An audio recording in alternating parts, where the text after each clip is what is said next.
Eh bien salut tout le monde, j'espère que vous allez bien. On se retrouve aujourd'hui pour une nouvelle vidéo. Et aujourd'hui, le jour que tout le monde attend avec impatience, l'ouverture de la truite 2023.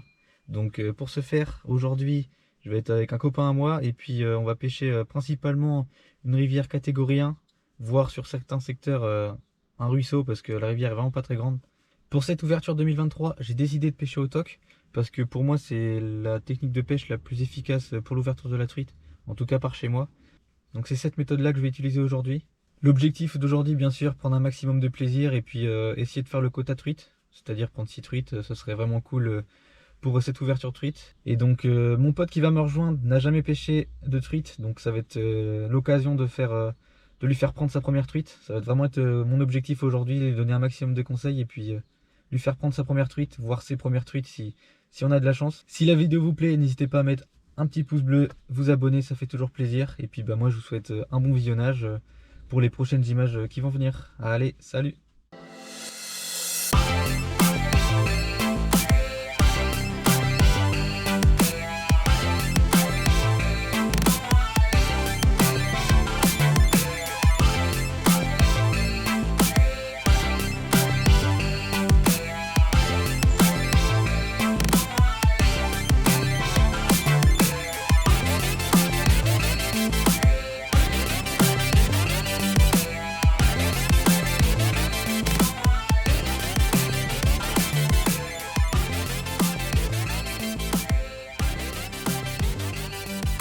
Ah,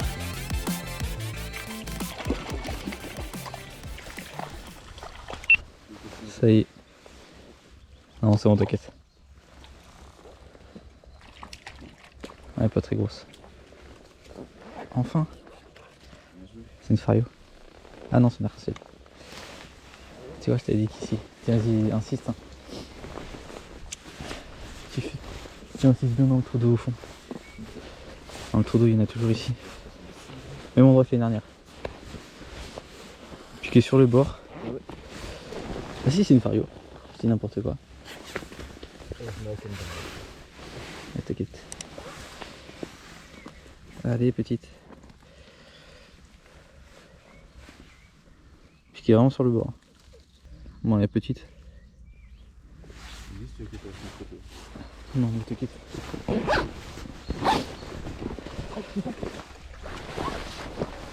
Bien joué. Moi je fais plus sport sur ma petite canne, je veux bien que tu me montres. Ça, je te la prendre. Ah vas-y. Oh merde. Attends, Oh merde, non, non, et c'est t'inquiète. attends, t'inquiète. Prends ton temps. Merci. Voilà. Oh, yes. Bon, elle est déjà plus belle celle-là. Ouais, elle est belle celle-là. C'est la première truite de ma vie. Tiens, J'ai jamais pêché la truite moi. elle est belle hein. Oh, je suis content. Tu dois t'amuser sur ta petite Merci canne. beaucoup. Ouais, t'inquiète. Tiens. Ah, super. Elle est belle. Merci beaucoup de m'avoir dit où me mettre. Tu veux que je te la décroche? Ouais, si tu veux. Ça va aller sur le bord aussi. T'as laissé... Oui, puis à un moment je vois, je me dis, ah merde, j'ai dû m'accrocher parce que mon fil il bouge plus. Parce Ouais. que tu sais, j'étais assez mou parce que je pouvais pas me tendre juste au-dessus. Je me dis, j'ai senti direct. Et bah tu vois, un an jour pour jour, je fais un doublé encore. T'inquiète, j'en prends plein et puis tu choisiras celle que tu veux. C'était vraiment au même endroit quoi. C'était là pour le coup, c'est vraiment. Parce que tu vois, ça fait un focal, mais en gros, là t'as le courant, mais au fond t'as rien. Ouais. Et souvent ils se mettent là et tu sais, bah, le Bah, courant, c'est juste à la il limite, ramène sur la bordure là-bas Ouais. toute la nourriture. C'est vraiment à la limite où je l'ai chopé. Ouais, moi c'est que je prends, bah, je la reprends au même endroit que l'année dernière. Vraiment sur où il y a vraiment le courant qui tape sur la bordure. Ouais.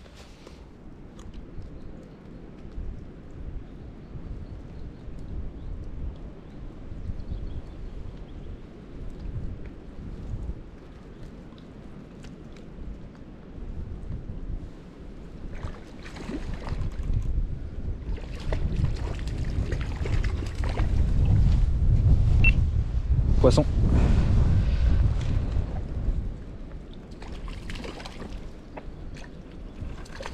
Ouais, pas mal. Allez.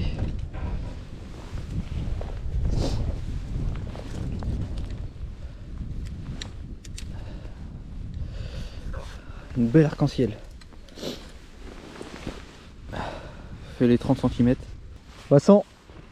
J'ai loupé 2 fois avant de la prendre. Hein. Un peu plus petite que la tienne. Une arc-en-ciel aussi. Allez, arrête de bouger. Puis qui est sur le bord en plus. Hein, hein? Elle est plus belle, non? Non, plus petite. Ah, je croyais. Elle est abîmée en tout cas. Elle a la gueule là. Tac.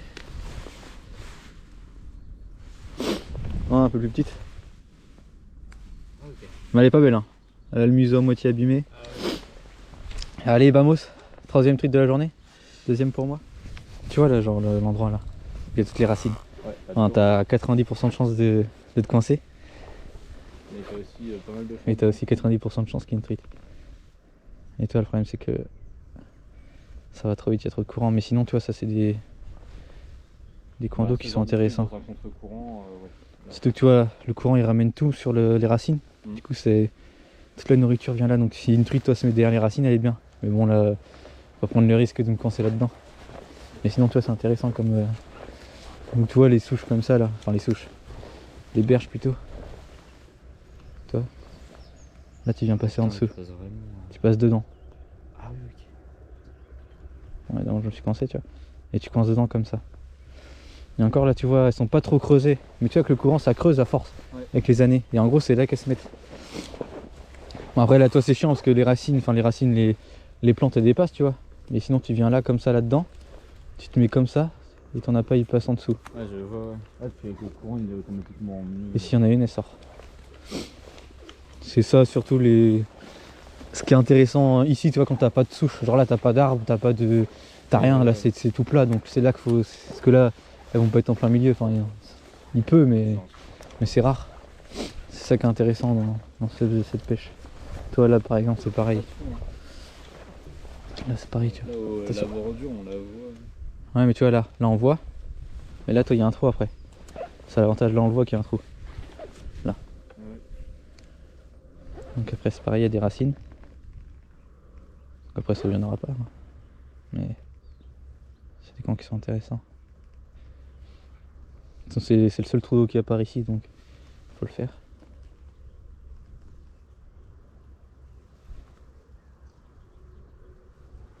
Non. Bon, après, faut insister. Là, on va vite, mais faut insister normalement. Parce que tu vois, là, il n'y a pas d'eau. Donc ici, même s'il y a une truite, elle nous voit, donc c'est mort. Ah ouais, putain, ouais, c'était très gros. Bah oui. On fait plus une sur la main.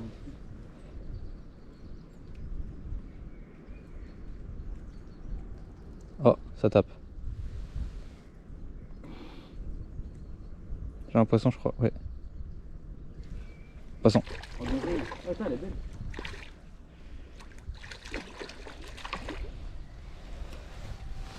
Putain, j'ai trop le seum de devoir refaire mon montage. Elles sont toutes là, toutes dans le trou. Ah, tire bien. Ouais, Je me fais kiffer un peu. ah, tu as avec ta caméra. Ouais. Allez hop.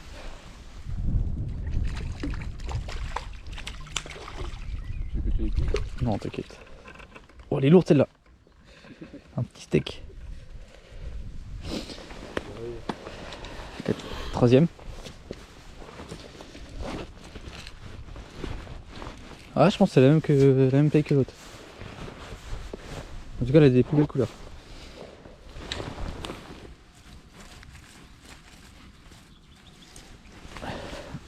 Et tu vois, regarde, elles sont... Ah non, celle-là, ça va. Elle a la gueule... Elle t'a abîmé. Elle est abîmée. Et tu vois, regarde encore piqué sur le bord. Hein. Tout au même endroit. C'est dû aux élevages, qu'elles soient abîmées. Ah bah oui, mais ça s'abîme entre elles. Voilà, le nouveau steak. Ouais, fait 30 quand même, je pense. Pas mousse. Et donc pour le montage, j'utilise un hameçon taille 4 avec bien sûr le ver de terre et la pâte à truite. Et ensuite je viens mettre des petites chevrotines, donc en fonction du courant j'en mets plus ou moins. Donc là il y a pas mal de courant, donc j'ai chargé pas mal en chevrotines pour bien sentir les touches, pour bien que ça fasse une dérive naturelle. Ensuite je mets un petit rolling pour éviter que le petit ver de terre tourne dans tous les sens. Et bien évidemment après c'est pas obligatoire. Et moi j'utilise un petit rigoletto pour savoir où est mon fil. Donc comme ça permet de savoir où je pêche. Donc là, comme vous pouvez voir, on voit bien le Rigoletto. Et des fois aussi, ça permet de savoir, de détecter les touches. Puisque bah, dès qu'il y a une touche, il part dans tous les sens. Donc si des fois on le sent pas dans le doigt, on le voit au Rigoletto, donc c'est pas mal. Après je sais qu'il y en a qui aiment pas, mais moi j'aime bien. Et donc là on vient chercher les trous d'eau, les bordures. Et donc des fois je le fais couler, mais j'essaie toujours de le garder sous les yeux. Alors pourquoi j'utilise pâte et verre de terre? Tout simplement parce que pour moi la pâte toute seule c'est pas ce que je préfère. Mais l'avantage de mettre de la pâte avec un verre de terre, ça permet d'avoir de la couleur et une odeur. Et moi je trouve que ça fait un petit plus et que les truites, parfois ça les fait sortir. Parce qu'aujourd'hui ce qui marche c'est principalement la pâte à truite. Et moi ce qui fait je trouve que ça rajoute un petit plus, c'est vraiment le verre de terre. Donc voilà mon montage. Surtout que l'eau est pas mal teintée, donc ça permet vraiment de mettre une petite lumière dans l'eau. De faire des petits éclats lumineux. Et donc c'est vraiment ce qui fait la différence selon moi.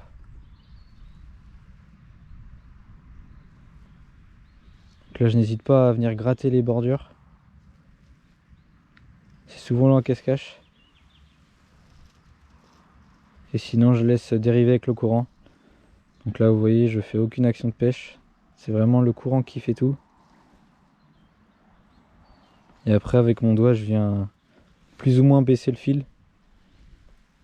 Pour plus ou moins toucher le fond. Des fois ça fait des va-et-vient et ça peut exciter les truites. Donc vous voyez là il y a des moments très calmes.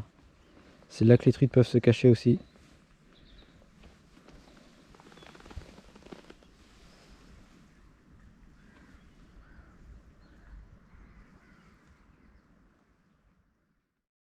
Bon retour de session, il est 17 h actuellement.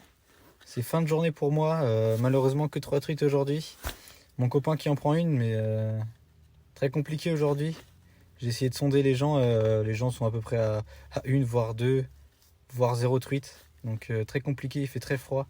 Là il fait 3 degrés, un vent très très froid, glacial. Donc journée très compliquée, mais quand même réussi à faire quelques poissons, on a pris du plaisir.